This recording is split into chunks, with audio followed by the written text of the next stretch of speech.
It's important to have happy relationships, not only with yourself, but with other people.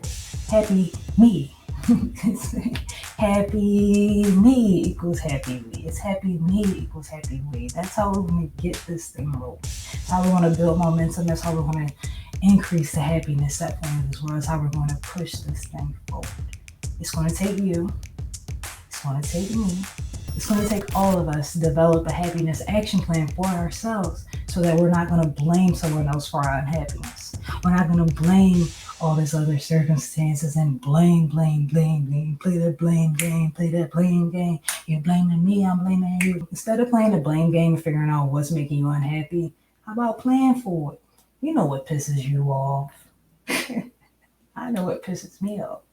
When people pop up at my house unexpected, that pisses me off. But you know what? Sometimes they plan with my wife.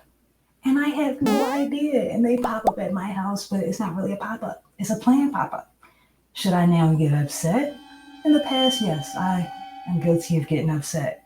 Like, why didn't you tell me? Why didn't we plan? Why we do it? But you know what? I can't plan for everything. I can't plan for every single life circumstance. I can't make sure my life is perfect. I can't just make every little thing fit inside of every little box. No, that's not going to happen. But what we can do is savor those moments that are super happy and that do make us feel good, and we can milk it. I want you to milk those moments. Milk the hell out of them. Milk the shit out of those moments. Just milk those moments. Milk those moments. Milk those good moments. Why?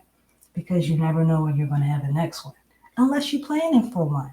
And that's why we got to develop this happiness action plan, because these are the actions that you need to take to get back to happy or to move further into happiness. It's not always about being sad and being happy. Sometimes you're already happy, you just want a little bit more. Sometimes you're satisfied where you are, but you just want a little bit more.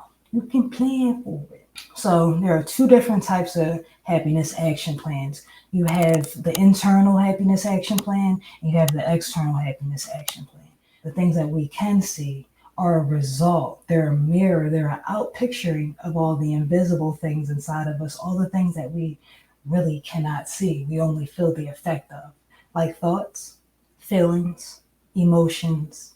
These things are your tools to get you back to where you want to be. These are the tools that you need to look for. These are your signs. You ever been driving down the road, right? And you see a big old sign that say your exit, like exit 9 or whatever exit you go on, 332, whatever your exit is. You see the sign for your exit, and what do? You get on over there, and you get in the deceleration lane, and you try to get off on that exit ramp because you know where you're going. You see the signs, and you start following it.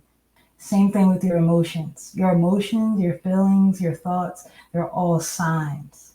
These are the things that you need to look for so that you know you're going in the right direction. If you start becoming, real pessimistic, real negative, and just looking at all the things that can go wrong and not really looking at the things that can go right, you know that you're going down the wrong path. You know that you're seeing the signs of negativity. You're seeing the signs of anti-happiness, unhappiness. You see those signs. So you don't want to keep going down that road. Instead, you can develop this happiness action plan. So if you get to the point where you get all pessimistic and all negative Nancy or negative Ned, then you want to start looking at your little plan that you have. Hopefully you have it on your phone. You want to have your happiness action plan. You're going to look on your phone. You're going to say, okay, when I find myself in a pessimistic mode or really unhappy, super negative, these are the actions that I'm going to take. I'm going to listen to music. I'm going to take a shower. I'm going to exercise. I'm going to breathe. I'm going to meditate. I'm going to pray. I'm going to light some candles. I might even play some sound bowls. Whatever fits your plan, your happiness action plan, your H.A.P, yeah, you know me. It really doesn't matter to me what you do. It's about what you do for you.